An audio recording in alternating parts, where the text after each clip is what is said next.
ಸ್ನೇಹಿತರೆ ನಮಸ್ಕಾರ. ನಿಮ್ಗೆಲ್ರಿಗೂ ನಮ್ಮ ಚಾನಲ್ಗೆ ಸ್ವಾಗತ. ಹಿಂದಿನ ವಿಡಿಯೋದಲ್ಲಿ ಇದೀಗ ಶಿಕ್ಷಣ ಇಲಾಖೆಯೇ ಅಧಿಕೃತವಾಗಿ ಯಾವೆಲ್ಲ ಪುಸ್ತಕಗಳನ್ನ ಓದಬೇಕು, ಜೊತೆಗೆ ಈ ಪುಸ್ತಕಗಳ ಪಠ್ಯನ ಏನಕ್ಕೆ ಬಿಟ್ಟಿದೆ ಅಂತಂದ್ರೆ, ಸೊ ಒಂದ್ಸಲ ಎಕ್ಸಾಮ್ ಆದ್ಮೇಲೆ ನಾವೇನಾದ್ರೂ ಅಬ್ಜೆಕ್ಷನ್ಸ್ ಹಾಕ್ಬೇಕು ಅಂತಂದ್ರೆ ಈ ರೆಫರೆನ್ಸ್ ಬುಕ್ಸ್ ಆಧಾರಿತವಾಗಿ ನಾವು ಅಬ್ಜೆಕ್ಷನ್ಸ್ ನ ಹಾಕ್ಬೇಕಾಗುತ್ತೆ. ಹಾಗಾದ್ರೆ ಇದರಲ್ಲಿ ಯಾವ್ದು ಬೆಸ್ಟ್ ಬುಕ್ಸ್ ನಾವು ಓದೋದಕ್ಕೆ ಅನ್ನೋದ್ರ ಬಗ್ಗೆ ಇವತ್ತಿನ ಒಂದು ವಿಡಿಯೋದಲ್ಲಿ ಚರ್ಚೆ ಮಾಡೋಣ. ಅದಕ್ಕಿಂತ ಮುಂಚಿತವಾಗಿ ಸ್ಪರ್ಧಾ ಮಿತ್ರ ನೀವು ಇದೇ ಮೊದಲ ಬಾರಿಗೆ ನಮ್ಮ ಚಾನಲ್ಗೆ ಭೇಟಿ ಕೊಡ್ತಿದ್ರೆ ದಯವಿಟ್ಟು ನಮ್ಮ ಚಾನಲ್ನ ಸಬ್ಸ್ಕ್ರೈಬ್ ಮಾಡ್ಕೊಳ್ಳಿ, ಹಾಗೆ ಪಕ್ಕದಲ್ಲಿರುವಂತಹ ಬೆಲ್ ಐಕಾನ್ ಕ್ಲಿಕ್ ಮಾಡ್ಕೊಳ್ಳಿ. ನಾವು ಮಾಡುವಂತ ಎಲ್ಲಾ ತರಗತಿಗಳ ನೋಟಿಫಿಕೇಶನ್ ನಿಮಗೆ ಮೊದಲೇ ಸಿಗುತ್ತೆ ಅಂತ ಹೇಳ್ತಾ ನಾವೀಗ ಹೆಚ್ಚಿನ ತಡ ಮಾಡದೆ ಸಜೆಸ್ಟೆಡ್ ರೆಫರೆನ್ಸ್ ಬುಕ್ಸ್ ಏನಿದಾವೋ ಅವುಗಳ ಬಗ್ಗೆ ಹೆಚ್ಚಿನ ಕಡೆ ಗಮನ ಹರಿಸೋಣ. ಸೊ ಮೊದಲನೇದಾಗಿ ನಮ್ಗೆ ಕೊಟ್ಟಿರುವಂತದ್ದು ಯಾವುದು, child development and psychology means ಶೈಕ್ಷಣಿಕ ಮನೋವಿಜ್ಞಾನಕ್ಕೆ ಯಾವೆಲ್ಲ ಪುಸ್ತಕಗಳನ್ನ ಓದಬೇಕು ಅನ್ನುವಂತ ಮಾಹಿತಿಯನ್ನು ಕೊಟ್ಟಿದ್ದಾರೆ. ಸೊ ನೀವಿಲ್ಲಿ ನೋಡಬಹುದು, ಇಂಗ್ಲಿಷ್ ಅವರಿಗೆ ಚೈಲ್ಡ್ ಡೆವಲಪ್ಮೆಂಟ್ ಅಲ್ಲಿ ಲಾರಾ ಹೀಬರ್ಕ್ ಅವರದು, ಜೊತೆಗೆ ಅಡಲಸೆನ್ಸ್ ಅನ್ನುವಂತ ಬುಕ್ ಜಾನ್ ಡಬ್ಲ್ಯೂ ಸ್ಯಾಂಟರ್ಕ್ ಅಂತ ಇದೆ. ಸೊ ನಾನು ಇದರಲ್ಲಿ ಎಲ್ಲವನ್ನು ಹೇಳೋದಿಲ್ಲ, ಎವಿ ಇಂಪಾರ್ಟೆಂಟ್ ಆಗಿ ಯಾವ ಬುಕ್ ಓದಿದ್ರೆ ಬೆಸ್ಟ್ ಅಂತ ನಾನು ಹೇಳ್ತೀನಿ. ಒಂದು ಹ್ಯೂಮನ್ ಡೆವಲಪ್ಮೆಂಟ್ ಅಂತ ಸೊ ಓರಿಯಂಟ್ ಬ್ಲಾಕ್ಸ್ಮನ್ ಅವ್ರದ್ದಿದೆ, ಜೊತೆಗೆ ಸೈಕಾಲಜಿಕಲ್ ಫೌಂಡೇಶನ್ ಆಫ್ ಎಜುಕೇಶನ್ ಅಂತ WN ದಂಡೇಕರ್ ಅವ್ರದ್ದಿದೆ, ಮತ್ತೆ ದಂಡಪಾಣಿ ಅವ್ರದ್ದು ಅಡ್ವಾನ್ಸ್ ಎಜುಕೇಶನಲ್ ಸೈಕಾಲಜಿ ಇದೆ. ಸೊ ಈ ಬುಕ್ಸ್ ತುಂಬಾ ಚೆನ್ನಾಗಿದೆ ಇಂಗ್ಲಿಷ್ ಮೀಡಿಯಂ ಅವ್ರಿಗೆ. ಇನ್ನು ಕನ್ನಡ ಮೀಡಿಯಂ ಅವ್ರಿಗೆ ಶೈಕ್ಷಣಿಕ ಮನೋವಿಜ್ಞಾನ ಏನಂತದ್ದು. ಸೊ ಇದರಲ್ಲಿ ಪ್ರಮುಖವಾಗಿ ಮೊದಲ ಆದ್ಯತೆ ಯಾವ್ದು ಕೊಡ್ತಾರೆ ಅಂತಂದ್ರೆ ಇದಕ್ಕೆ, ಶೈಕ್ಷಣಿಕ ಮನೋವಿಜ್ಞಾನ H.V. ವಾಮದೇವಪ್ಪ. ಇಲ್ಲೂ ಅಷ್ಟೇ ಚೈಲ್ಡ್ ಡೆವಲಪ್ಮೆಂಟ್ ಲಾರಾ ಹೆಬ್ರಿಬರ್ಗ್, ಸೊ ಇದು ತುಂಬಾ ಇಂಪಾರ್ಟೆಂಟ್ ಆಗುತ್ತೆ. ಇನ್ನು ಅದಾದ್ಮೇಲೆ ವಾಮದೇವಪ್ಪ ಬುಕ್ ಆದ್ಮೇಲೆ so doctor VK Hampiholi sir ಅವರು ಬರೆದಿರುವಂತದ್ದು, ಪ್ರೊಫೆಸರ್ HV ಉಮೇಶ್ ಅವರು ಬರೆದಿರುವಂತದ್ದು. ಸೊ ಇವೆಲ್ಲವೂ ಸಹ ಶೈಕ್ಷಣಿಕ ಮನೋವಿಜ್ಞಾನಕ್ಕೆ ಸಂಬಂಧಪಟ್ಟಂತದ್ದೇ, ಆದ್ರೆ ಹೆಚ್ಚಾಗಿ ಪ್ರಶ್ನೆಗಳು ನಮಗೆ ಅತಿ ಡೀಪ್ ಆಗಿ ಇಲ್ಲಿಂದ ಬರ್ತವೆ. ಸೊ ಡಾಕ್ಟರ್ HV ವಾಮದೇವಪ್ಪ ಅವರ ಬುಕ್ ಅವರಿಂದ. ಇನ್ನ ಇವೆಲ್ಲವೂ ಸಹ ರೆಫರೆನ್ಸ್ ಬುಕ್ಸ್ ಇದಾವೆ. ಸೊ ಈ PDF ಅನ್ನು ನನ್ನ ಒಂದು ಟೆಲಿಗ್ರಾಮ್ ಗ್ರೂಪ್ ಅಲ್ಲಿ ಮತ್ತೆ ವಾಟ್ಸ್ಆಪ್ ಗ್ರೂಪ್ ಇದೆ, ಸೊ ವಾಟ್ಸ್ಆಪ್ ಗ್ರೂಪ್ ಅಲ್ಲೂ ಸಹ ಹಾಕಿರ್ತೇನೆ. ಓಕೆನಾ, ವಾಟ್ಸ್ಆಪ್ ಗ್ರೂಪ್ ಲಿಂಕ್ಸ್ ಅನ್ನು ಇದೇ ಡಿಸ್ಕ್ರಿಪ್ಷನ್ ಬಾಕ್ಸ್ ಅಲ್ಲಿ ಕೆಳಗಡೆ ಕೊಟ್ಟಿರ್ತೀನಿ. ನೆಕ್ಸ್ಟ್ ಜನರಲ್ ನಾಲೆಡ್ಜ್ಗೆ GK ಯಾವ ಬುಕ್ ಓದಬೇಕು ಅಂತಂದ್ರೆ Tata McGraw Hills, so general studies ಆ ಬುಕ್ ಬೇಕಾದ್ರೆ ಓದ್ಬೋದು. ಎಸ್ಪೆಷಲಿ ಆಗಿ ನಾವು ಯಾವ್ದನ್ನ ಓದಬೇಕು ಅಂತಂದ್ರೆ ಇಲ್ಲಿದೆ ನೋಡಿ, class 1 to class 12 science and social text book for the state and NCERT curriculum ಅಂತಂದ್ರೆ ನೀವು ಒಬ್ಬ ಮ್ಯಾಥ್ಸ್ ಟೀಚರ್ ಆಗ್ಬೇಕಂದ್ರೂ ಸೋಷಿಯಲ್ ಸೈನ್ಸ್ ಟೆಕ್ಸ್ಟ್ ಬುಕ್ಸ್ ಅನ್ನ ಓದಲೇಬೇಕು GKಗೋಸ್ಕರ. ಎಲ್ಲಿಂದ ಎಲ್ಲಿಗೆ ಕ್ಲಾಸ್ 1 to ಕ್ಲಾಸ್ 12 ಅಂತ ಇದೆ, ಸೈನ್ಸ್ ಮತ್ತೆ ಸೋಷಿಯಲ್ ಸೈನ್ಸ್ ಎರಡನ್ನೂ ಓದಬೇಕಾಗುತ್ತೆ. ಫಾರ್ ಎಕ್ಸಾಂಪಲ್ ಹೇಗೆ ಅಂತಂದ್ರೆ, ಈಗ ಸೈನ್ಸ್ ಟೀಚರ್ ಮ್ಯಾಥಮೆಟಿಕ್ಸ್ ಟೀಚರ್ ಆಗಿರ್ತಾರೆ, ಸೈನ್ಸ್ ಓದಿರ್ತಾರೆ, ಅವ್ರು ಸೋಷಿಯಲ್ ನ ಓದಬೇಕಾಗುತ್ತೆ. ಸೋಷಿಯಲ್ ಸೈನ್ಸ್ ಇರೋರು ಸಹ ಸೈನ್ಸ್ ಅನ್ನ ಓದಬೇಕಾಗುತ್ತೆ. ನೆಕ್ಸ್ಟ್ ಇದರಲ್ಲಿ science and technology by Sheelavathi madam ಅವ್ರದ್ದು, ಸೊ ಅವ್ರದ್ದು ಬುಕ್ ಇದೆ, ಅದು ಸಹ ತುಂಬಾ ಚೆನ್ನಾಗಿದೆ. Study package of NTCE class 10, ಇದು ಸಹ ಎಲ್ಲವೂ ಸಹ GKಗೆ ಸಂಬಂಧಪಟ್ಟಿರುವಂತಹ ಜನರಲ್ ನಾಲೆಡ್ಜ್ ಸಂಬಂಧಪಟ್ಟಿರುವಂತದ್ದು. ಮೋಸ್ಟ್ ಇಂಪಾರ್ಟೆಂಟ್ ಇನ್ನೊಂದು ಏನಂತಂದ್ರೆ GK today magazines, so magazines ಅನ್ನ ಓದಬೇಕು. Competition success magazines, for example Spardha Spoorthi, ನಾವು ಸ್ಪರ್ಧಾ ವಿಜೇತ ನೀವೆಲ್ಲ ಬರ್ತಿರ್ತಾವಲ್ವಾ, ಸೊ ಇವುಗಳನ್ನ ನೀವು ಓದಬಹುದು. ಜೊತೆಗೆ ಮನೋರಮಾ ಇಯರ್ ಬುಕ್ ಅಂತ ಬರುತ್ತೆ, 2018-19 ಅಂತ ಕೊಟ್ಟಿದ್ದಾನೆ. ಆಕ್ಚುಲಿ ಅವರು ಎಡಿಟೇ ಮಾಡಿಲ್ಲ 2018-19 ಅಂತದ್ದು. ಓಕೆ, ಮನೋರಮಾ ಇಯರ್ ಬುಕ್ಸ್ ಮತ್ತೆ ಮ್ಯಾಗಝಿನ್ಸ್ ನ ಓದಿದ್ರೆ ಬೆಸ್ಟ್ ಜನರಲ್ ನಾಲೆಡ್ಜ್ಗೆ. ಇನ್ನು ಕಂಪ್ಯೂಟರ್ ನಾಲೆಡ್ಜ್ ಸಂಬಂಧಪಟ್ಟಂತೆ 15 ಅಂಕಗಳಿದಾವೆ. ಈ 15 ಅಂಕಗಳಲ್ಲಿ ಸೊ ಪ್ರಮುಖವಾಗಿ ಇಲ್ಲಿ ಕೊಟ್ಟಿದ್ದಾರೆ ನೋಡಿ, first PU and second PU NCERT computer science text books. So ಎಲ್ಲಿ ಸಿಗ್ತವೆ ನಮಗೆ, ನಮ್ಮ ಕರ್ನಾಟಕ ಸ್ಟೇಟ್ ಒಂದು ಇದರಲ್ಲಿ ವೆಬ್ಸೈಟ್ ಅಲ್ಲಿ DSCERT ವೆಬ್ಸೈಟ್ ಅಲ್ಲೇ ಸಿಗ್ತವೆ. ಇಲ್ಲ ಕರ್ನಾಟಕ ಟೆಕ್ಸ್ಟ್ ಬುಕ್ಸ್ ಅಂತ ನೀವು ಹೊಡೆದ್ಬಿಟ್ಟು ಸಾಕು, ನೀವು ನಿಮಗೆ ಮೇಲೇನೆ ಈ ಒಂದು ವೆಬ್ಸೈಟ್ ಓಪನ್ ಆಗುತ್ತೆ. ಸೊ ಅಲ್ಲಿ ನಿಮಗೆ 1 to ಸೆಕೆಂಡ್ PUC ವರೆಗೂ ಎಲ್ಲಾ ಟೆಕ್ಸ್ಟ್ ಬುಕ್ಸ್ ಎಲ್ಲಾ ಒಂದು ಮಾಧ್ಯಮದಲ್ಲಿ, ಕನ್ನಡ ಇಂಗ್ಲಿಷ್ ಮಾಧ್ಯಮದಲ್ಲೂ ಸಿಗುತ್ತೆ. ಇನ್ನು ಮೋಸ್ಟ್ ಇಂಪಾರ್ಟೆಂಟ್, ಸೊ ನೆಕ್ಸ್ಟ್ ಎಲ್ಲ ಬೇಸಿಕ್ ಕಂಪ್ಯೂಟರ್ ನಾಲೆಡ್ಜ್ ಶಾಂತಿ ಪ್ರಕಾಶ್ ಅಂತ ಇದೆ. ಜೊತೆಗೆ ಎವಿ ಮೋಸ್ಟ್, ನೀವು ಇದರಲ್ಲಿ ಎಲ್ಲಾ ಬುಕ್ಸ್ ಗಿಂತ ಬೆಸ್ಟ್ ಬುಕ್ಸ್ ಯಾವ್ದಂತಂದ್ರೆ objective computer awareness Pillai and Arihant publications. ಈ ಅರಿಹಂತ್ ಪಬ್ಲಿಕೇಶನ್ ನಿಮಗೆ ಇವನ್ ನಿಮ್ಗೆ ಫ್ಲಿಪ್ಕಾರ್ಟ್ ಅಲ್ಲಿ, ಅಮೆಝಾನ್ ಅಲ್ಲಿ ಎಲ್ಲ ಕಡೆ ಸಿಗುತ್ತೆ. ತುಂಬಾ ಬೆಸ್ಟ್ ಬುಕ್ ಇದೆ, ಬಟ್ ಅದೇ ತುಂಬಾ ಹೆವಿ ವಾಸ್ಟ್ ಇನ್ಫಾರ್ಮೇಶನ್ ಕೊಟ್ಟಿದ್ದಾರೆ. ಇನ್ನು ಇದಾದ್ಮೇಲೆ ವ್ಯಾಲ್ಯೂ ಎಜುಕೇಶನ್ಗೆ ಮತ್ತೆ ಹೆಲ್ತ್ ಎಜುಕೇಶನ್ಗೆ ಬೆಸ್ಟ್ ವ್ಯಾಲ್ಯೂ ಎಜುಕೇಶನ್. ಇಲ್ಲಿ ಎಲ್ಲಾ ಪುಸ್ತಕಗಳನ್ನ ನಿಮ್ಗೆ ಹೇಳೋದಿಲ್ಲ, ಯಾವ ಪುಸ್ತಕಗಳನ್ನ ಓದ್ರೆ ಬೆಸ್ಟ್ ಅಂತಂದ್ರೆ NCERT ಮುದ್ರಿಸಿರುವ 1 ರಿಂದ 12ನೇ ತರಗತಿನ ಪರಿಷ್ಕೃತ ಪಠ್ಯ ಪುಸ್ತಕಗಳು text books, NCERT text books, ಮತ್ತೆ ಇನ್ನು ಕರ್ನಾಟಕ ರಾಜ್ಯದ್ದು ಪ್ರಕಟಿಸುವಂತ 1 to 12 ಪರಿಷ್ಕೃತ ಪಠ್ಯ ಪುಸ್ತಕಗಳು. ಅದರಲ್ಲೂ ಅಷ್ಟೇ ಇನ್ನ ಪ್ರಮುಖವಾಗಿ ನೀವು 8th 9th 10th ಈ 3 ಟೆಕ್ಸ್ಟ್ ಬುಕ್ಸ್ ನೋಡ್ಕೊಂಡ್ರೆ ಸಾಕು. ಸೊ ಆಲ್ಮೋಸ್ಟ್ ಎಲ್ಲಾ ಕ್ವಶನ್ಸ್ ಈ 3 ಇಯರ್ ಟೆಕ್ಸ್ಟ್ ಬುಕ್ಸ್ ಅಂತಾನೆ ಬರ್ತವೆ. ಇನ್ನ ಅದಕ್ಕೆ ಸಂಬಂಧಪಟ್ಟಂತೆ ಇಂಗ್ಲಿಷ್ ಅಲ್ಲೂ ಅಷ್ಟೇ, ಇಂಗ್ಲಿಷ್ ಅಲ್ಲಿ ಯಾವ್ದಿದೆ, ಹ್ಯಾಂಡ್ ಬುಕ್ ಆನೆ ವ್ಯಾಲ್ಯೂ ಎಜುಕೇಶನ್ RIMSC ಮೈಸೂರು ಅವರು ಬಿಡುಗಡೆ ಮಾಡಿರುವಂತದ್ದು. Education values DSCERT Bengaluru, so education in women values means ಅದೇ ಟೆಕ್ಸ್ಟ್ ಬುಕ್ಸ್ ನಮ್ಮ DSCERT ಬಿಟ್ಟಿರುವಂತದ್ದು. ನೆಕ್ಸ್ಟ್ ಇನ್ನು ಮೌಲ್ಯ ಶಿಕ್ಷಣಕ್ಕೆ ಸಂಬಂಧಪಟ್ಟಂತೆ ಇಲ್ಲಿ ಕೆಲವೊಂದಿಷ್ಟು ಪುಸ್ತಕಗಳು ಕೊಟ್ಟಿದ್ರೆ, ಮೌಲ್ಯ ಶಿಕ್ಷಣ SK ಹೊಳೆಯಣ್ಣನವರಂತ ಇದೆ. ಆಕ್ಚುಲಿ ಇವಾಗ ಏನು ಅಂತಂದ್ರೆ 8th 9th 10th ಗೆ ಮೌಲ್ಯ ಶಿಕ್ಷಣ ಸಹ ಒಂದು ಟೆಕ್ಸ್ಟ್ ಬುಕ್ ಬಂದಿದೆ ಈಗಿರುವಂತದ್ರಲ್ಲಿ, ಅದನ್ನು ಓದ್ಕೊಂಡು ಸಾಕಾಗುತ್ತೆ. ಮತ್ತೆ ಆ ಮಕ್ಕಳಿಗೆ ಮೌಲ್ಯ ಶಿಕ್ಷಣ ಅರವಿಂದ್ ಚೊಕ್ಕಾಡಿ ಅಂತ ಪುಸ್ತಕ ಇದೆ, ಇದು ತುಂಬಾ ಚೆನ್ನಾಗಿದೆ, ತುಂಬಾ ಉತ್ತಮವಾಗಿದೆ. ಕಾಂಪಿಟೇಟಿವ್ ಎಕ್ಸಾಮ್ಸ್ಗೆ ಎಸ್ಪೆಷಲಿ ಟೀಚರ್ಸ್ಗೆ ಇದು ತುಂಬಾ ಬೆಸ್ಟ್ ಬುಕ್, ಮಕ್ಕಳಿಗೆ ಮೌಲ್ಯ ಶಿಕ್ಷಣ ಅರವಿಂದ ಚೊಕ್ಕಾಡಿ ಅವರು. ಇನ್ನ ಆರೋಗ್ಯ ಶಿಕ್ಷಣಕ್ಕೆ ಸಂಬಂಧಪಟ್ಟಂತೆ ಬಸವರಾಜ್ ವಸ್ತ್ರದವರದ್ದು ಶರೀರ ಶಿಕ್ಷಣ. ಸೊ ನಮ್ಗೆ ಇವೆಲ್ಲ ಏನು ಬುಕ್ಸೇ ಇಲ್ಲ ಸರ್ ಅಂತಂದ್ರೆ ಜಸ್ಟ್ ನೀವ್ ಏನ್ ಮಾಡ್ಬೋದು 8th 9th 10th ಯಾವ್ದು ಅದರಲ್ಲಿ ದೈಹಿಕ ಶಿಕ್ಷಣ. ಈಗ ದೈಹಿಕ ಶಿಕ್ಷಣ ಪುಸ್ತಕ ಬರ್ತಾ ಇಲ್ಲ, ಮೌಲ್ಯ ಶಿಕ್ಷಣ ಅಂತ ಪುಸ್ತಕ ಬರ್ತಾ ಇದೆ. ಮೌಲ್ಯ ಶಿಕ್ಷಣದಲ್ಲಿ ದೈಹಿಕ ಶಿಕ್ಷಣ ಮತ್ತೆ ಮೌಲ್ಯ ಶಿಕ್ಷಣ ಎರಡೂ ಇರ್ತವೆ. ಆ ಎರಡನ್ನು ಓದ್ಕೊಂಡ್ರೆ ಆಲ್ಮೋಸ್ಟ್ ನಿಮಗೆ 99% ಸಿಲೆಬಸ್ ಕವರ್ ಆಗುತ್ತೆ, ಅಲ್ಲೇ ಕವರ್ ಆಗುತ್ತೆ. ಎಸ್, ಇನ್ನ ನೆಕ್ಸ್ಟ್ ಪುಸ್ತಕಗಳು ಯಾವ್ದಿದೆ, ಕನ್ನಡಕ್ಕೆ ಸಂಬಂಧಪಟ್ಟಂತೆ, ಕನ್ನಡ ವ್ಯಾಕರಣ ಮತ್ತು ಸಾಹಿತ್ಯಕ್ಕೆ ಸಂಬಂಧಪಟ್ಟಂತೆ. ಸೊ ಅದರಲ್ಲಿ ಹೇಳಿದರೆ ಕರ್ನಾಟಕ ರಾಜ್ಯ ಶಿಕ್ಷಣ ಇಲಾಖೆ ಮುದ್ರಿಸಿರುವ 1ರಿಂದ 12ನೇ ತರಗತಿಗಳ ಪರಿಷ್ಕೃತ ಪಠ್ಯ ಪುಸ್ತಕಗಳು. ಎಲ್ಲಾ ನಮ್ಮ ಟೆಕ್ಸ್ಟ್ ಬುಕ್ ಅಲ್ಲಿ ಇರುವಂತದ್ದೇ ಕೇಳೋದು. ಆ ಟೆಕ್ಸ್ಟ್ ಬುಕ್ ಅನ್ನೇ ಸ್ವಲ್ಪ ಸುಲಭವಾಗಿ ಇಲ್ಲಿಗೆ ಬೇರೆ ಬೇರೆ ಕವಿಗಳು ಅದನ್ನ ಬರೆದಿರ್ತಾರೆ.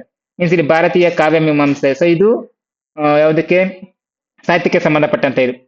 ಸ್ಪರ್ಧಾಕಲಿ, NTSC ಮತ್ತೆ NMMS ಪರೀಕ್ಷಾ ಕೈಪಿಡಿ. ಸೊ ಇವೆಲ್ಲ ಏನಕ್ಕೆ ಯೂಸ್ ಆಗ್ತವೆ ಅಂತಂದ್ರೆ, ಸೊ ಒಂದು ಕನ್ನಡ ವಿಷಯಗಳಿಗೂ ಸಂಬಂಧಪಡ್ತವೆ. ಗ್ರಾಮರ್ ತುಂಬಾ ಇಂಪಾರ್ಟೆಂಟ್ ಆಗುತ್ತೆ. ಸೊ ಅದ್ರಲ್ಲಿ ನಿಮ್ಗೆ ಇಲ್ಲಿ ಯಾವ್ದು ಕೊಟ್ಟಿದ್ದಾರೆ, ಕನ್ನಡ ಪ್ರೌಢಶಾಲಾ ವ್ಯಾಕರಣ KS ಧರಣೀಂದ್ರಯ್ಯ ಸರ್ ಅವ್ರು ಕೊಟ್ಟಿದ್ದಾರೆ. ಅನ್ಸೂಯ ವಿ ಪರ್ಗೆ ಅವರು, ನೋಡಿ ಮೋಸ್ಟ್ ಇಂಪಾರ್ಟೆಂಟ್ ಬುಕ್ ಇದು, ಕನ್ನಡ ಭಾಷಾ ಬೋಧನಾ ಮಾರ್ಗ ಮತ್ತು ತತ್ವ, ಅನಸೂಯ ವಿ ಪರ್ಗೆ ಅವ್ರದ್ದು. DS ಕರ್ಕಿ ಸರ್ ಅವ್ರದ್ದು ಓದಿದ್ರು ಓಕೆನೆ. ಇದು ಬಿಟ್ಟರೆ ಬೇರೆ ನೀವು ಓದಿದ್ರು ಓಕೆನೆ, ಎಲ್ಲದರಲ್ಲೂ ಒಂದೇ ನಿಯಮಗಳೇ ಇರ್ತವೆ. ಏನ ಸರ್. ನೆಕ್ಸ್ಟ್ ಇಂಗ್ಲಿಷ್ ಲ್ಯಾಂಗ್ವೇಜ್ಗೆ. ಸೊ ಇಂಗ್ಲಿಷ್ ಲ್ಯಾಂಗ್ವೇಜ್ಗೆ ಯಾವೆಲ್ಲ ಓದ್ಬೇಕಂತ ಕೊಟ್ಟಿದ್ದಾರೆ. ಇಂಗ್ಲಿಷ್ ಲ್ಯಾಂಗ್ವೇಜ್ಗೆ ಬೆಸ್ಟ್ ಹೈಸ್ಕೂಲ್ ಇಂಗ್ಲಿಷ್ ಗ್ರಾಮರ್ ಅಂತ ಒಂದು ಬರುತ್ತೆ. ಸೊ ಅದನ್ನಾದ್ರೂ ಓದ್ಬೋದು. ಅಥವಾ ಆಕ್ಸ್ಫರ್ಡ್ ಒಂದು ಬುಕ್ ಬರುತ್ತೆ. ಸೊ ಅದನ್ನ ಬೇಕಾದ್ರೆ ನೀವು ರೆಫರ್ ಮಾಡ್ಬೋದು. ಸೊ ಇಲ್ಲಿ ಇದು ಇವ್ರ ಪ್ರಕಾರ ಯಾವ ಬುಕ್ ಅನ್ನ ಕೊಟ್ಟಿದ್ದಾರೆ, ಟೀಚರ್ಸ್ ಟ್ರಾವೆಲಾಗ್ ಅಂತ ಆಶಾ ಭೀಮಣ್ಣ ಅವರು ಕೊಟ್ಟಿದ್ದಾರೆ. ಇನ್ನ ಕೇಂಬ್ರಿಡ್ಜ್ ಯೂನಿವರ್ಸಿಟಿ ಹೊರಡಿಸಿರುವಂತಹ ಇಂಟರ್ಮೀಡಿಯೇಟ್ ಇಂಗ್ಲಿಷ್ ಗ್ರಾಮರ್ ಅಂತ ಪುಸ್ತಕ, ಅಥವಾ ಆಕ್ಸ್ಫರ್ಡ್ ಯೂನಿವರ್ಸಿಟಿ ಅವರದು ಆಕ್ಸ್ಫರ್ಡ್ ಪ್ಯಾರಾಸಲ್ ವರ್ಬ್ ಡಿಕ್ಷನರಿ ಅಂತದ್ದು. ಇಷ್ಟೆಲ್ಲ ಅವರು ಹೇಳಿದ್ದಾರೆ, ಬಟ್ ನೀವು ಯಾವ್ದಾದ್ರು ಒಂದನ್ನು ತೆಗೆದುಕೊಂಡು ಓದಿದ್ರು ಸಾಕು. ಸೊ ಬೆಸ್ಟ್ ನಿಮ್ಗೆ ಯಾವ್ದು ಅಂತಂದ್ರೆ ಹೈಸ್ಕೂಲ್ ಗ್ರಾಮರ್ ಅಂತ ಒಂದು ಬುಕ್ ಬರುತ್ತೆ. ಸೊ ಇಲ್ಲಿ ರೆಫರ್ ಮಾಡಿದ್ರೆ ನಾನು ಅದನ್ನ ಸರ್ಚ್ ಮಾಡ್ತೀನಿ, ಹೈಸ್ಕೂಲ್ ಗ್ರಾಮರ್ ಅಂತ ಹೇಳಿ. ಅದರಲ್ಲಿ ಜಾಸ್ತಿ ಎಕ್ಸಾಂಪಲ್ಸ್ ಇದೆ, ಜೊತೆಗೆ ಸಿಂಪಲ್ ಇಂಗ್ಲಿಷ್ ಅಲ್ಲಿ ಕೊಟ್ಟಿದ್ದಾರೆ. ಇನ್ನ ಇದೇ ಮೊದಲ ಟೈಮ್ ನೀವು ಏನಾದ್ರು ಇಂಗ್ಲಿಷ್ ಗ್ರಾಮರ್ ಓದ್ತಾ ಇದ್ರೆ ಕನ್ನಡ ಮತ್ತೆ ಇಂಗ್ಲಿಷ್ ಗ್ರಾಮರ್ ಎರಡೂ ಇರುವಂತದನ್ನ ತಗೊಳ್ಳಿ. ಎರಡೂ ಇರೋದನ್ನ ತಗೊಂಡು ಅದು ಒಂದೇ ಸಲ ಓದ್ಕೊಳ್ಳೋಕೆ ನಿಮ್ಗೆ ಹೆಲ್ಪ್ಫುಲ್ ಆಗುತ್ತೆ. ಬೆಸ್ಟ್ ಹೇಳಿದ್ರೆ class 1 to class 12 English text book of state NCERT curriculum ಅಂತ ಇದೆ. ಪ್ರತಿಯೊಂದಕ್ಕೂ ಟೆಕ್ಸ್ಟ್ ಬುಕ್ ಅಂತಿಮ ಅಂತ ಅವ್ರು ಹೇಳ್ತಿರುವಂತದ್ದಷ್ಟೇ. ಇನ್ನ ಗಣಿತ ಮತ್ತೆ ವಿಜ್ಞಾನ ಶಿಕ್ಷಕರು ಏನಿರ್ತಾರೋ, ಸೊ ನೀವು ಕ್ಲಾಸ್ 1 to 12 ನಿಮ್ಮ ಟೆಕ್ಸ್ಟ್ ಬುಕ್ಸ್ ನೀವು ಓದಲೇಬೇಕು. ಜೊತೆಗೆ ಅಲ್ಲಿ ನಿಮಗೆ ಪ್ರಶ್ನೆಗಳ ಜೊತೆಗೆ ನಿಮ್ಮ ಒಂದು ಶಿಕ್ಷಣವನ್ನ ನೀವು ಹೇಗೆ ವ್ಯಕ್ತಪಡಿಸಬೇಕು ಅನ್ನುವಂಥದ್ದಕ್ಕೆ ಸಂಬಂಧಪಟ್ಟಂತೆ B.Ed ಮತ್ತೆ B.Ed ಅಲ್ಲಿ ನೀವೇನ್ ಕೋರ್ಸ್ ಆ ಮೆಟೀರಿಯಲ್ಸ್ ಇರ್ತಾವೋ ಆ ಮೆಟೀರಿಯಲ್ಸ್ ಸಹ ಶಿಕ್ಷಣ ಶಾಸ್ತ್ರ ಎನ್ನುವಂಥದ್ದು ಪೆಡಗಾಗಿ ಇರುತ್ತಲ್ವಾ. ಸೊ ಶಿಕ್ಷಣ ಶಾಸ್ತ್ರಕ್ಕೂ ಸಂಬಂಧಪಟ್ಟಂತೆ ಅಂಕಗಳಿರ್ತವೆ. ಆ ಶಿಕ್ಷಣ ಶಾಸ್ತ್ರಕ್ಕೆ ಸಂಬಂಧಪಟ್ಟಂತ ಸಹ ಮೆಟೀರಿಯಲ್ ನ ನೀವು ನಿಮ್ಮ B.Ed D.Ed ಕೋರ್ಸ್ ಮೆಟೀರಿಯಲ್ಸ್ ಇರುತ್ತೆ ಅದನ್ನೇ ಓದಿ ಅಂತ ಹೇಳಿದ್ದಾರೆ. ಇನ್ನ CBSE science text books, ICSE text books ಅಂದ್ರೆ ಆಲ್ಮೋಸ್ಟ್ ಎಲ್ಲಾ ಗೌರ್ಮೆಂಟ್ ಟೆಕ್ಸ್ಟ್ ಬುಕ್ಸ್ ಅನ್ನು ನೀವು ಓದ್ಬೇಕಾಗುತ್ತೆ up to 1 to 12th. Next ಇದ್ರಲ್ಲೆಲ್ಲವೂ ಸಹ ಅದನ್ನೇ ಕೊಟ್ಟಿರುವಂತದ್ದು. ಇವೆಲ್ಲ ಟೆಕ್ಸ್ಟ್ ಬುಕ್ಸ್ ಏನಂತಂದ್ರೆ ಇರುವಂತ ಟೆಕ್ಸ್ಟ್ ಬುಕ್ ಅಲ್ಲಿ ಇರುವಂತ ಮಾಹಿತಿಯನ್ನೇ ಎಲ್ಲ ಒಂದು ಕಡೆ ಕ್ರೋಢೀಕರಿಸಿ. ಫಾರ್ ಎಕ್ಸಾಂಪಲ್ ಹೇಗೆ ಅಂತಂದ್ರೆ, ಈಗ 6th ಅಲ್ಲಿ ಒಂದು ಲೈಟ್ ಅನ್ನೋ ಚಾಪ್ಟರ್ ಇದೆ, ನೆಕ್ಸ್ಟ್ 8th ಅಲ್ಲಿ 7th ಅಲ್ಲಿ ಇದೆ ಲೈಟ್ ಅನ್ನೋ ಚಾಪ್ಟರ್, ನೆಕ್ಸ್ಟ್ 9th 10th ಅಲ್ಲಿ ಇರುತ್ತೆ ಲೈಟ್ ಅನ್ನೋ ಚಾಪ್ಟರ್. ಸೊ ಇವೆಲ್ಲವನ್ನ ಸೇರಿ ಒಂದು ಕಡೆಗೆ ಒಂದು ಮಾಹಿತಿಯನ್ನು ಕೊಟ್ಟಿರ್ತಾರೆ. ಸೊ ಅವು ಸಂಬಂಧಪಟ್ಟಂತೆ ನೋಡಿ ಇಲ್ಲಿ ಕೊಟ್ಟಿದ್ದಾರೆ, principles and methods and techniques of teaching. So ಇವುಗಳ ಬಗ್ಗೆ ಕಂಪ್ಲೀಟ್ ಆಗಿ ನೋಡಿ ಇಲ್ಲಿದೆ, ಆಬ್ಜೆಕ್ಟಿವ್ ಫಿಸಿಕ್ಸ್, ಕೆಮಿಸ್ಟ್ರಿ, ಬಯಾಲಜಿ ಕೊರ್ಮೆಸ್ ಅವ್ರದ್ದು. ಮತ್ತೆ Tata McGraw Hill science book of competitive exams. ಇನ್ನು ಕನ್ನಡದಲ್ಲಿ ತಗೊಂಡ್ರೆ ನವ ಕರ್ನಾಟಕ ವಿಜ್ಞಾನ ತಂತ್ರಜ್ಞಾನ ಪದಸಂಪದ ಚಿನ್ನದ ಗುರುತು ಎನ್ನುವಂಥದ್ದು. ಇವೆಲ್ಲವೂ ಸಹ ಆ ಒಂದು ಅದೇ ಪಠ್ಯಕ್ರಮವನ್ನು ಏನ್ ಮಾಡ್ತಾರೆ, ಪರಿಷ್ಕರಣೆ ಮಾಡಿ ವಿಷಯಗಳೆಲ್ಲ ಒಂದು ಕಡೆ ಬರೆದಿರ್ತಾರೆ ಅಷ್ಟೇ. ಇನ್ನ ಸಮಾಜ ವಿಜ್ಞಾನಕ್ಕೆ ಸಂಬಂಧಪಟ್ಟಂತೆ ಸೊ ಹಿಸ್ಟ್ರಿ ಟೆಕ್ಸ್ಟ್ ಬುಕ್ ಎಲ್ಲಿಂದ ಓದ್ಬೇಕು ನೀವು, ಅಪ್ ಟು 2nd PUC ವರೆಗೂ ಓದ್ಬೇಕು. ಸೋಷಿಯಾಲಜಿ ಸಮಾಜಶಾಸ್ತ್ರಕ್ಕೆ 2nd PUC ವರೆಗೂ, ಎಕನಾಮಿಕ್ಸ್ಗೆ ಅರ್ಥಶಾಸ್ತ್ರಕ್ಕೂ 2nd PUC ವರೆಗೂ ಓದಬೇಕಾಗುತ್ತೆ, ಜಿಯೋಗ್ರಫಿಗೂ 2nd PUC ವರೆಗೂ ಓದಬೇಕಾಗುತ್ತೆ. ಇವೆಲ್ಲವೂ ಟೆಕ್ಸ್ಟ್ ಬುಕ್ಸ್ ಅನ್ನ ನೀವು ರೆಫರ್ ಮಾಡ್ಬೇಕಾಗತ್ತೆ. ಇಲ್ಲ ದಿವಾಕರ್ ಸರ್ ಅವರ ಪ್ರಾಚೀನ ಆಧುನಿಕ ಮತ್ತೆ ಸಮಕಾಲೀನ ಭಾರತದ ಇತಿಹಾಸಕ್ಕೆ ತುಂಬಾ ಉತ್ತಮವಾಗಿರುವ ಪುಸ್ತಕ ಇದು. ಇನ್ನ ಜಾಗತಿಕ ಇತಿಹಾಸ ಆಗಿರ್ಬೋದು, ರಾಜ್ಯಶಾಸ್ತ್ರ ಆಗಿರ್ಬೋದು, ಭಾರತದ ಆರ್ಥಿಕ ಅಭಿವೃದ್ಧಿ ಆಗಿರ್ಬೋದು, ಅರ್ಥಶಾಸ್ತ್ರದಲ್ಲಿ ಸಂಖ್ಯಾಶಾಸ್ತ್ರ, ಸಮಾಜಶಾಸ್ತ್ರ, ವ್ಯವಹಾರ ಅಧ್ಯಯನ, ಭೂಗೋಳ ಶಾಸ್ತ್ರ. ಏನು BCom ಅವ್ರಿಗೆ ಮತ್ತೆ ಆರ್ಟ್ಸ್ ಅವ್ರಿಗೆ ಎಲ್ರಿಗೂ ಅವಕಾಶ ಕೊಟ್ಟಿದ್ರು. ನಿಮಗೆ ಎಲ್ರಿಗೂ ಹೇಳ್ತಿರುವಂತದ್ದು ಅವರೊಂದೇ, ನೀವು ಟೆಕ್ಸ್ಟ್ ಬುಕ್ಸ್ ಅನ್ನೇ ರೆಫರ್ ಮಾಡಬೇಕು ಅಂತಿಮವಾಗಿ ಅನ್ನುವಂಥದ್ದು. ಇಲ್ಲಿ ಎಲ್ಲಾ ಮೈನ್ ಗೋಲ್ ಏನಿದೆ, ಫೈನಲ್ ನೀವು ಟೆಕ್ಸ್ಟ್ ಬುಕ್ ಅನ್ನ ಮಾತ್ರ ರೆಫರ್ ಮಾಡಬೇಕು. ಸೊ ನೀವು ಏನೇ ಅಬ್ಜೆಕ್ಷನ್ ಹಾಕಿದ್ರು ಥ್ರೂ ಟೆಕ್ಸ್ಟ್ ಬುಕ್ ಅನ್ನೇ ಹಾಕ್ಬೇಕು ಅನ್ನೋದು ಅವ್ರು ಹೇಳ್ತಿರುವಂತ ಮಾಹಿತಿ. ಎಸ್, ನೀವೆಲ್ಲ ಇದನ್ನೇನೇ ಗಮನಿಸಬಹುದು, ಎಲ್ಲವೂ ಸಹ ನಮ್ಮ ಟೆಕ್ಸ್ಟ್ ಬುಕ್ಸ್. ಅರ್ಥಶಾಸ್ತ್ರ 2 ದ್ವಿತೀಯ PUC ಪಠ್ಯ ಪುಸ್ತಕ. ಇನ್ನು ಕರ್ನಾಟಕ ಕೈಪಿಡಿ ಅಂತ ಹೇಳ್ಬಿಟ್ಟು ಇವು ಸಂಪೂರ್ಣವಾಗಿ ಇತಿಹಾಸ ಇರುವಂತದ್ದೇ ಬರ್ತವೆ, ಅವುಗಳನ್ನ ಬೇಕಾದ್ರೂ ನೀವು ಓದ್ಬೋದು ಅಂತ ಹೇಳಿದ್ದಾರೆ.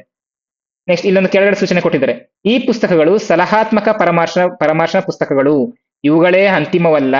ಅಭ್ಯರ್ಥಿಗಳು ಇತರೆ ಪುಸ್ತಕವಾದ ಪರಾಮರ್ಶನ ಗ್ರಂಥಗಳು ಪಠ್ಯ ಪುಸ್ತಕಗಳನ್ನು ಅಧ್ಯಯನ ಮಾಡಬಹುದು. ಫಾರ್ ಎಕ್ಸಾಂಪಲ್ ಈಗ ನಾನು ಆಗ್ಲೇ ಹೇಳ್ತಾ ಇದ್ದೆ, ಕನ್ನಡ ವ್ಯಾಕರಣಕ್ಕೆ ನಿಮಗೆ ಯಾವ ಪುಸ್ತಕ ನಿಮ್ಗೆ ಯಾವ ಸಿಕ್ಕರೂ ಅದು ಓಕೆ, ಅದನ್ನ ನೀವು ಓದ್ಬೋದು. ಇದೇ ಪುಸ್ತಕಗಳನ್ನ ಓದ್ಬೇಕು ಅನ್ನೋಂಥದ್ದು ಏನೂ ಇಲ್ಲ. ಆದ್ರೆ ಅಧಿಕೃತವಾಗಿ ಎಲ್ಲಿ ಮಾಹಿತಿಯನ್ನು ಕೊಟ್ಟಿದೆ, ಅಬ್ಜೆಕ್ಷನ್ಸ್ ಹಾಕುವಾಗ ಎಲ್ಲಿ ಮಾಹಿತಿ ಇದೆ ಅನ್ನೋದು ನಿಮ್ಗೆ ಅದ್ರ ಬಗ್ಗೆ ಮಾಹಿತಿ ಗೊತ್ತಾಗಿರ್ಬೇಕಾಗುತ್ತೆ ಅಷ್ಟೇ. ಜೊತೆ ಇದಿಷ್ಟು ಸಂಪೂರ್ಣವಾಗಿ ಒಂದು ಪಠ್ಯಕ್ರಮಕ್ಕೆ ಸಂಬಂಧಪಟ್ಟಂತೆ ಯಾವ ಪುಸ್ತಕಗಳನ್ನ ಓದಬೇಕು ಎನ್ನುವಂಥದ್ದು ಸರ್ಕಾರ ಬಿಟ್ಟಿರುವಂಥದ್ದು. ಸೊ ಇದಕ್ಕೆ ನಾವು ಇಷ್ಟನ್ನೆಲ್ಲ ನಾವು ಏನು ಅನಲೈಸಿಸ್ ಮಾಡಿದ್ರೆ ನಮ್ಗೆ ಗೊತ್ತಾಗಿದ್ದು ಒಂದೇ, ನಾವು ಟೆಕ್ಸ್ಟ್ ಬುಕ್ಸ್ ಅನ್ನ ರೆಫರ್ ಮಾಡಬೇಕು. ಬಟ್ ಯಾವ್ದು ಟೆಕ್ಸ್ಟ್ ಬುಕ್ಸ್ ರೆಫರ್ ಮಾಡೋಕ್ಕಾಗೋದಿಲ್ಲ, ಜಿಕೆ ಟೆಕ್ಸ್ಟ್ ಬುಕ್ ರೆಫರ್ ಮಾಡೋಕ್ಕಾಗಲ್ಲ. ಅವಾಗ ನಾವು ಅಲ್ಲಿ ಏನ್ ಮಾಡ್ಬೇಕು, ಮ್ಯಾಗಝಿನ್ಸ್ ಅನ್ನ ಓದ್ಬೇಕು. ಏನ ಸೊ ಜಿಕೆಗೆ ಬೆಸ್ಟ್ ನಿಮ್ಗೆ ಚಾಣಕ್ಯ ಕಣಜ ಆಗಿರ್ಬೋದು, ಏನ ಮತ್ತೆ ಲೂಸೆಂಟ್ ಅವ್ರದ್ದು ಸಹ ಒಂದು ಜಿಕೆ ಬುಕ್ ಇದೆ, ಇಂಗ್ಲಿಷ್ ಮೀಡಿಯಂ ಅವ್ರಿಗೆ ಲೂಸೆಂಟ್ ಜಿಕೆ ಅಂತ ಬರುತ್ತೆ. ಸೊ ಅದನ್ನು ಸಹ ನೀವು ಓದ್ಬೋದು. ಬಟ್ ಮೈನ್ ನಮ್ಮ ಒಂದು ಪತ್ರಿಕೆ ಎರಡಕ್ಕೆ ಟೆಕ್ಸ್ಟ್ ಬುಕ್, ಪತ್ರಿಕೆ ಒಂದಕ್ಕೆ ಮ್ಯಾಗಝಿನ್ಸ್ ನೇ ಹೆಚ್ಚಾಗಿ ಓದ್ಬೇಕು ಅಂತ ಹೇಳಿದ್ದಾರೆ. ಬಟ್ ಆಲ್ಮೋಸ್ಟ್ ನೀವೆಲ್ಲರೂ ಏನ್ ಮಾಡಿರ್ತೀರಾ, ಯೂಟ್ಯೂಬ್ ಕ್ಲಾಸಸ್ ನೇ ಜಾಸ್ತಿ ನಂಬಿರ್ತೀರಾ. ಸೊ ಯೂಟ್ಯೂಬ್ ಅಲ್ಲಿ ಹೇಳೋದು ಅಷ್ಟೇ, ಯೂಟ್ಯೂಬ್ ಅಲ್ಲಿ ಹೇಳೋದು ಇದೇ ಕಾನ್ಸೆಪ್ಟ್ ಅನ್ನೇ, ಇದರಲ್ಲಿರೋ ಕಾನ್ಸೆಪ್ಟ್ ಅನ್ನೇ ಪಾರ್ಟ್ ವೈಸ್ ಮಾಡಿ ಹೇಳ್ತಾರೆ ಅಷ್ಟೇ. ಜೊತೆ ಇದಾಗಿತ್ತು ಸಜೆಸ್ಟೆಡ್ ರೆಫರೆನ್ಸಸ್ ಬುಕ್ಸ್. ಸೊ ಯಾವೆಲ್ಲ ಪರಾಮರ್ಶೆ ಮಾಡಬೇಕು ಪುಸ್ತಕಗಳು ಎನ್ನುವಂಥದ್ದಕ್ಕೆ ಸಂಬಂಧಪಟ್ಟಂತೆ. ಇನ್ನು ಮುಂದಿನ ವಿಡಿಯೋದಲ್ಲಿ ಈ ಸಿಲೆಬಸ್ಗೆ ಸಂಬಂಧಪಟ್ಟಂತೆ ಸೊ ಹೇಗೆ ಸಿಲೆಬಸ್ ನ ಕೊಟ್ಟಿದ್ದಾರೆ ಅನ್ನೋದ್ರ ಬಗ್ಗೆ ಸ್ವಲ್ಪ ವಿಮರ್ಶೆಯನ್ನು ಮಾಡಬೇಕಿದೆ. ಅದನ್ನ ಮುಂದಿನ ವಿಡಿಯೋದಲ್ಲಿ ಮಾಡ್ತೇನೆ ಅಂತ ಹೇಳ್ತಾ ಮುಂದಿನ ವಿಡಿಯೋದಲ್ಲಿ ಭೇಟಿಯಾಗೋಣ ಸ್ನೇಹಿತರೆ. ನಿಮ್ಗೆಲ್ರಿಗೂ ಧನ್ಯವಾದಗಳು.